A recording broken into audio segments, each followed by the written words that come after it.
Hello, once again, this is Brother Teacher. I've been attempting to do this video for a couple of days now, but I've ran into some technical difficulties. But I'm back. I don't have my notes in front of me, but I think that I am ample information as a source, I should say, to convey this particular message to you. And it is about your body again. It's about water and the importance of water in the human body and what occurs when we are deficient in water. I'm not going to make this video too long if I can help it, but I'm going to get right to the point. First of all, for those of you that don't know, your body is composed of at least 70% water. Yes. Anytime that water level drops or diminishes significantly, let's say 20%, you're going to end up with some difficulties in your human physiology. Okay?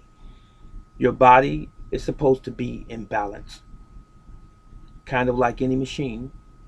An automobile, a good example, it has to have the right levels of oil, transmission fluid, uh, power steering fluid, the right amount of air in the tires, the right joints, struts, and whatever for it to function at its optimum level. Your body is the same. We have a potential optimal level that we're supposed to be at all of the time.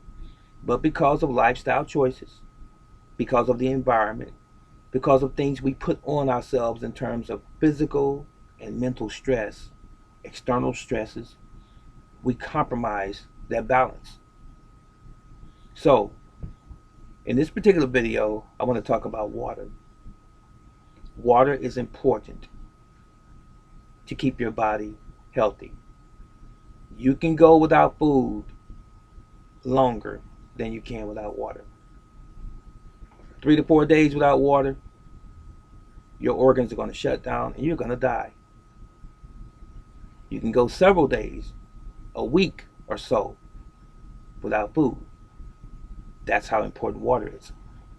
You need water not only just in your stomach when you're drinking water to make you feel good on a summer day, a hot summer day. You need water down to the cellular level. Let's remember this. I have to cover up my other screen so it doesn't distract me. Let's remember this. Your body is a wet environment. Blood sustains us. We need every aspect of our bodies to live. All of the organs are important, none to be treated less important. If it were not true, we would not have them.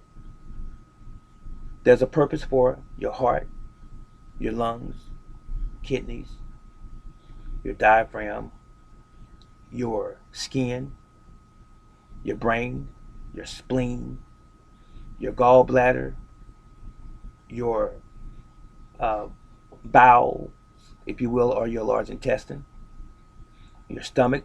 Everything has a purpose. And it all works synergistically, believe it or not. It all works together.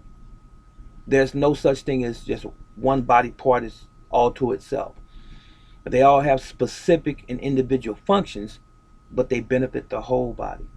Now, water is necessary to keep our bodies hydrated and our blood circulating, our lymphatic fluids circulating, our mucus in the area is supposed to be in the body. A lot of people don't think that you're supposed to have mucus in your body, but you are. It is only when you have too much mucus you have a problem. A lot of people don't realize, while I'm on that note, a footnote here, don't believe that you're supposed to have cancer in your body. You have cancer in your body all day long, every day. But it is when the cancer cells begin to proliferate and grow too fast and they magnify, that's when you have the potential for the disease, so-called disease, we call or know as cancer of whatever part of the body. Okay, so cancer is in you all of the time. Cancer cells are in you all of the time. Bad fungus is in you all of the time. Bad bacteria is in you all of the time. But your body has good fungus and your body has good bacteria as well. But again, let's get back to the base word, balance. It has to be balanced. You have acid in your body and you have alkaline in your body at the same time.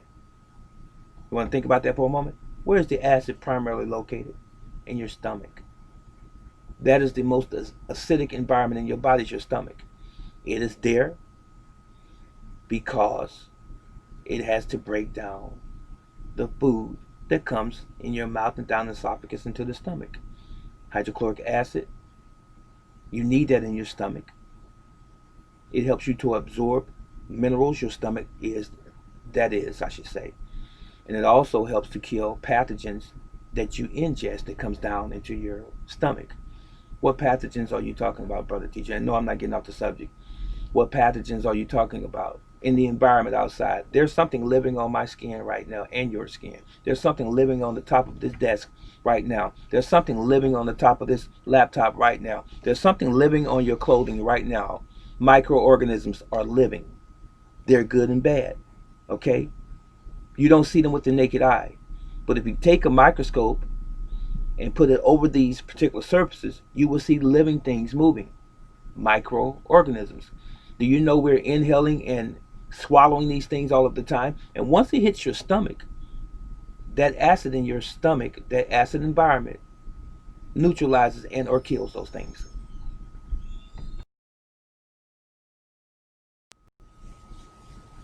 So now, on water. The question has been asked many times. How much water should we drink? I've heard for years by experts, so-called experts, and so-called wannabe experts, well, you have to have 8 glasses of water a day, or 8 to 12 glasses of water a day. Does that apply to everyone? Now, on average, let me throw this at you. On average, the average human being, adult human being, loses about 2 liters of water from perspiration, from defecation, that means having a bowel movement, and most definitely through urination. Those are the major ways we lose water. In the summer months, when it's hot outside, you're going to lose more water through perspiration then, but in the winter times a little bit less. But on average, we lose about 2 liters of water. Note that I said on average. It fluctuates up and down depending on the person and their physiology, their particular medical conditions and things like that as well. And if you're a child, I said adult in this particular instance. Now, if you lose 2 liters of water, doesn't it stand to reason that you have to at least put 2 liters of water back into your body? So someone may ask the question, well, teacher, how do you know that you've lost 2 liters of water? Or how do you know how much water you've lost? Come on now. Do I really have to answer this for you? I worked in nursing and we used to measure urine from patient to patient in a container, a graduate we called it. Had markings on it and let you know how much the resident was putting out, or we call it output. Now, you need, if you're really serious, to get you a graduate or get you some measuring device or cup and assign that cup to specifically urinate in for a day. Now, providing the fact that you're eating normal and you're drinking normal and you're not taking a whole lot of different medications that might alter the way in which you go to the bathroom, if you are drinking normal. So I would do it for about 3 days and kind of gauge how much fluid you are losing. So if it's 400 whatever or 600 whatever or 1000 whatever, then that's what you need to be putting back in your body. Does it make sense now? There's some of you that's going to say, well, that's nasty. It's nasty to measure your own urine, but you can go to a hospital and have you get undressed, and they can do all kind of probing on your body and have you pee in a cup and so forth, and you don't have a problem with that. You just need to get out of yourself right now. Okay? Now, again, if you really want to know how much water that you're losing through urination, make sure that you get a graduate or you get a measuring device, as I said, and for a whole day, write it down. You pee, you measure it, write it down. Next time you pee, you measure it, you write it down. Do it for 2 or 3 days, and you will have the average of how much you put out. And that's how much you should be putting back in minimally. Notice that I said minimally. If you want to drink a little bit more water, if you're thirsty, then do so. It's not going to hurt you. Okay, now, the average person, about 2 liters. You put 2 liters out, you put 2 liters back in. What you should never do is say, oh, my urine is yellow. I'm going to drink more water so that my urine is clear. Clear urine does not necessarily mean that you are healthy. Does not necessarily mean that your kidneys are healthy. Does not necessarily mean that your body is in balance. As a matter of fact, if you drink too much water, it can be detrimental to your health. And I'll tell you why.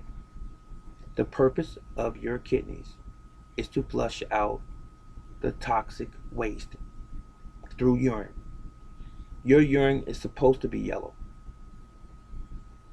It's supposed to be an amber type of yellow, kind of translucent yellow.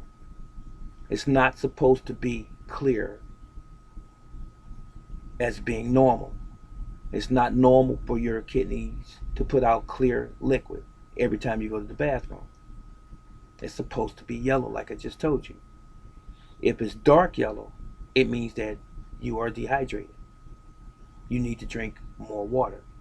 Once you get it back to the ambient or the translucent yellow, then you are okay.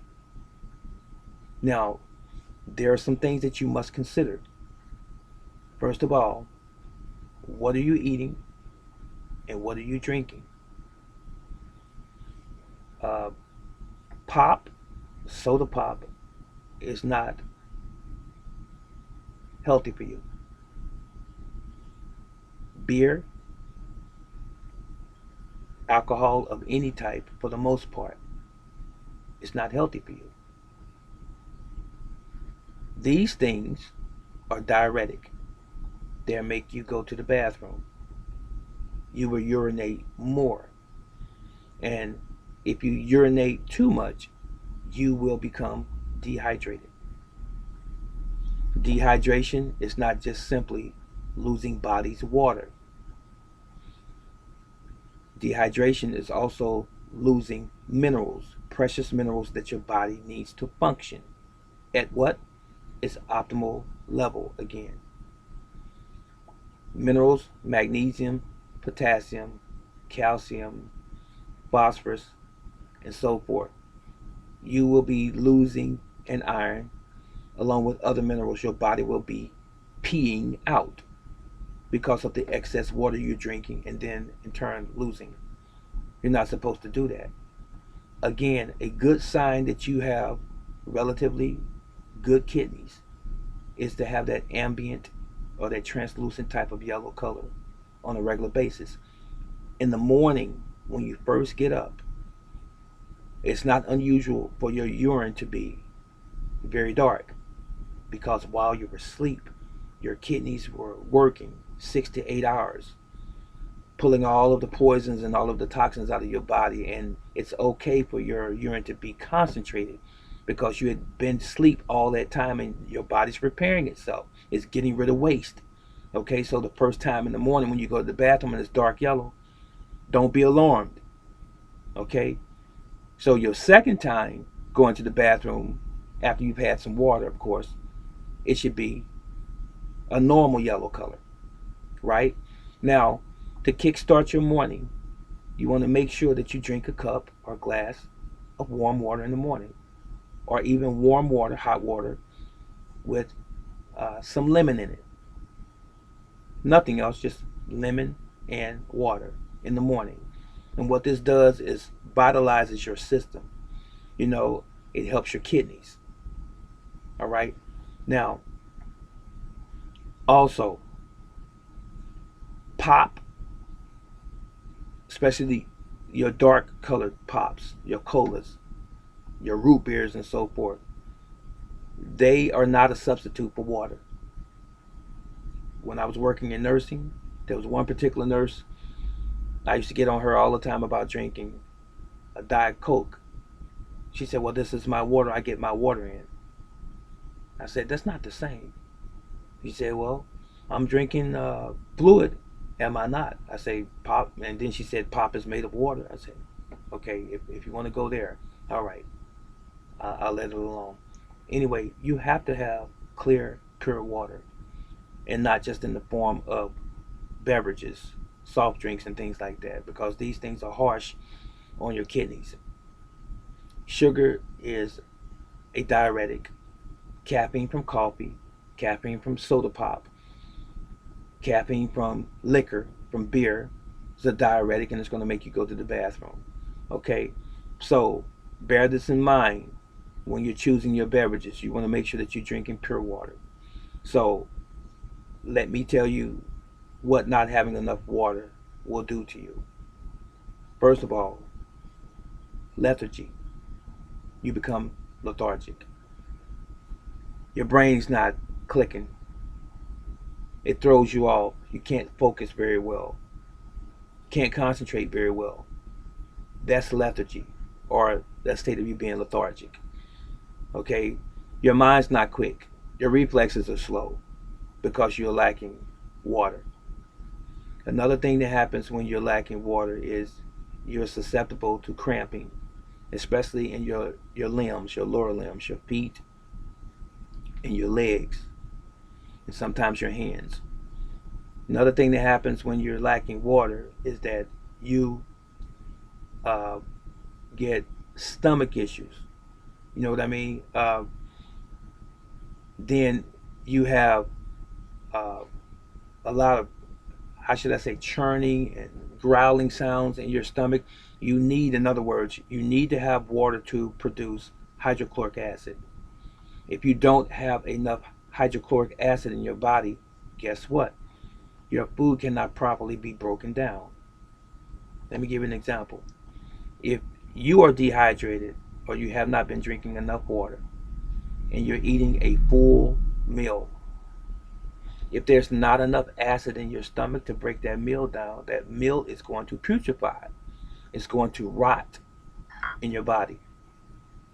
And it's going to cause all other types of conditions internally. It's going to become waste way before it's finished digesting. It's going to become very acidic in your system. It's not going to pass out smoothly and easily because you're lacking, again, water. Water helps to transport your food and your waste out your body. Water also helps to keep your skin soft and subtle.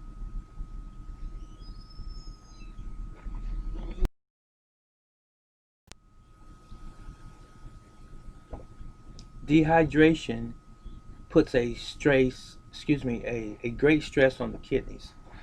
And dehydration can cause hypertension or high blood pressure. Yes, it can. And the reason it does is because, can you imagine a desert where there's little to no water? As I said earlier in the video, your body is wet inside. 70% plus of your body is water. Now, internally, your blood has to flow. Note that I said flow. I mean flow like a river. It's supposed to be flowing. Anytime you are deficient in a substantial amount of water, your blood becomes thicker, and it's hard for it to move through the arteries. So your heart is tasked with trying to get that blood through the arteries. So the artery walls constrict like this, and the blood trying to get through there by way of the heart pushing it causes your blood pressure to elevate, and you have hypertension or high blood pressure, of course. So don't just assume that high blood pressure comes from only your diet. It can come from dehydration or a lack of fluid. So stay hydrated even through the winter months. Now remember this: uh, when you drink water, start your morning out with water. Drink water throughout the day, and a glass of water before you go to bed. About half an hour before you go to bed, drink a glass of water. And the reason you drink water in the morning is to stimulate your digestive system, your stomach, to wake it up, in other words. And also, once you stand up after you get up out of the bed, and once you stand up, gravity's going to usually take you to the bathroom because the pressure of your bladder and that water that's been accumulating overnight is going to cause you to have to pee. So remember that water is essential for human existence, and we must have water every single day. And let me look at my notes for a minute. Uh, One key thing I want to say, two things as a matter of fact. One of them is this: remember that when you're drinking an inordinate amount of coffee, liquor, beer, sports drinks, two components, sugar and caffeine, they are diuretics. They're going to send you to the bathroom and you're going to lose more water. You must replace that water, and better yet, eliminate the amount of caffeine intake. I enjoy coffee, but I don't drink a pot of coffee a day. I may have 2 cups of coffee a day, which is about average for most adults. No more than 3 cups, but 2 cups is okay. So be aware, be leery about drinking too much caffeinated beverages, especially beer also, beer and liquor, because they will dehydrate you quickly. And the other thing is sports drinks. I talked about sugar. Sugar, uh, I've heard a difference in opinion on this, but I'm going to tell you what I feel and what I think. Sugar, according to some doctors, is toxic. Other doctors on the other side of the fence will say it's not directly toxic. It can be toxic. They say that sugar does provide some calories, which it does. But I'm going to tell you, brother teacher's going to tell you, sugar is toxic. It's not food. Other than providing some calories, it's not food. Now, again, with sugar, sugar is going to deplete your body of water, as is caffeine again. So, eliminate the processed sugar from your diet. I'm sorry, you gotta eliminate it. Now, if you have the temperance or the self control, if this is how much sugar you're doing, bring it down to here. It's better than having this much sugar. And if you're having this much caffeine, bring it down to here. Okay? And that's going to take some of the stress off of your body, your internal organs, and especially your kidneys. All right, so that they can function properly. And another thing you want to remember too is that when people have urinary tract infections, you need water. Okay, that's caused a lot of times because of dehydration again, and a lot of times when you have these crystals, uh, they call them gallstones. Okay, from drinking pop. Pop will do that to you. One of the ways that you can get rid of those gallstones is, can you guess? Water will help move it out. But another thing that you can do is vitamin C, lemons, lemon water 2 or 3 times a day. Okay, and asparagus is good at breaking down the crystals. So it's not as painful when you have a UTI. Okay, or you have gallstones. So again, when you have gallstones and those crystals, asparagus is a powerful vegetable with vitamin C that will help to break down those crystals and minimize the pain that you experience when you're having urination. And the same thing is true with vitamin C in your lemons. All right, now let me say this too. When you have a poor diet, a diet that's processed, for the most part, processed foods, you know what it is by now. When you have a diet that's poor, when you're drinking all of these other beverages that I just told you about, and your body becomes dehydrated, listen, water has to be in your cells as well. Your blood transports water and nutrients to your cells. Now, if the water cannot get to your cells, you become dehydrated on a cellular level by your poor diet choice. Should I say that again? I'm going to. When you eat a whole lot of junk food, processed foods, deli foods, deli meats like hams and cheese, things that have an inordinate amount of salt or sodium in it, restaurant foods which have a whole lot of sugar and salt in it, these types of things, these on-the-go meals and things like that that are processed with a lot of nitrates and things like this in it, they are going to cause your body to pull water so your body can push the poisons or the toxins out of it. Okay, when your body's using up all of its reserves of water, your cells are starving for water, and the water can never get to the cells because the major thing that's going on right now is your body's trying to extricate, if you will, is trying to get rid of the toxins, the major toxins in the body from all of the poor eating and the poor drinking that you're doing. So the cells are suffering, and when the cells are suffering, guess what? No matter how much water you drink, you're going to still not have water in the cells because the water is not going to make it to the cells. Instead, that water is going to end up gathering in your ankles and your feet, around your neck, and under your eyes. You're going to have water bags under your eyes. That's fluid, but you're still dehydrated. I'm going to say that again. You can drink the appropriate amount of water, but if your diet is poor, based on all of those things that I just said, those bad habits of eating, you're still not getting water in the cells. So your cells are starving for water and minerals, nutrients. Okay? So the cells are dehydrated, but you're still putting water in your body. Why is the water not getting to the cells? Because the water is trying to push out the poisons and the toxins in the body again. So when you still keep drinking water, thinking that you're actually drinking enough water, and you're wondering, why is my ankle swollen? Why is my neck kind of squishy? Why do I have these big bags, these water bags under my eyes? Why are my feet shiny and the skin is tight, and I have all this edema in my lower legs and also in my feet?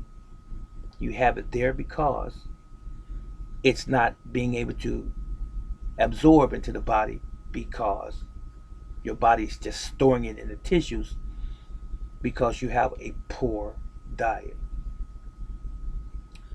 I had to take a couple breaks in between this video, if you notice a pause or two, and it threw me off kilter a little bit, but it's okay. I hope you got my message on water. 70% of your body is water. You must drink water every day. If you lose approximately 2 liters of water, or whatever you lose, you must replace minimally that amount. You must also remember that when you drink water throughout the day. Don't sit at one time with a gallon of water and try to chug it all down. That's not healthy. Drink water throughout the day. Also remember that your urine should be an amber or translucent type of yellow. That's normal urine. If it's dark colored, drink more water. Also, if it's clear, it's okay, but it's not supposed to be clear every time you go to the bathroom. That means that you're drinking too much water. And when you're drinking too much water, you're peeing out most of the minerals in your body, and those minerals cannot be absorbed into your body and used by your body. You got that so far?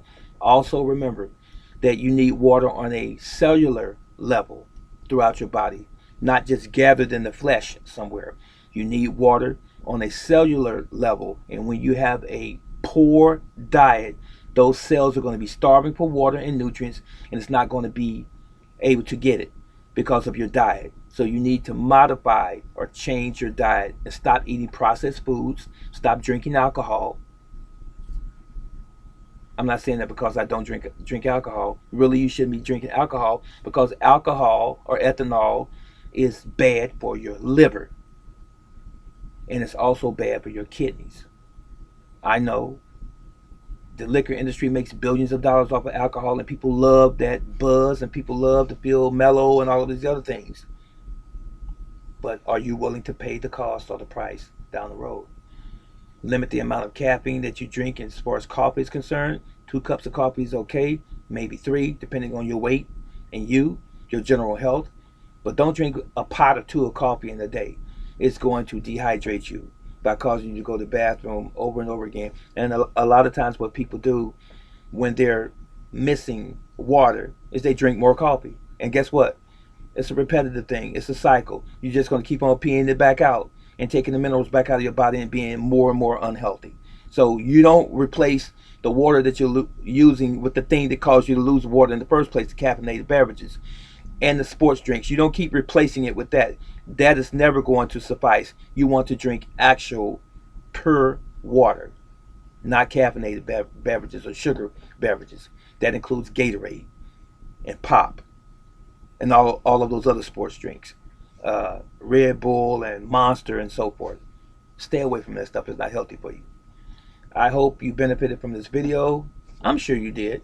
This is just my way of expressing a concern for you and your health, and hoping that you have a long and prosperous life from this point forward as we're dealing with COVID-19 and the presidential issues and things and the economy and so forth in this country.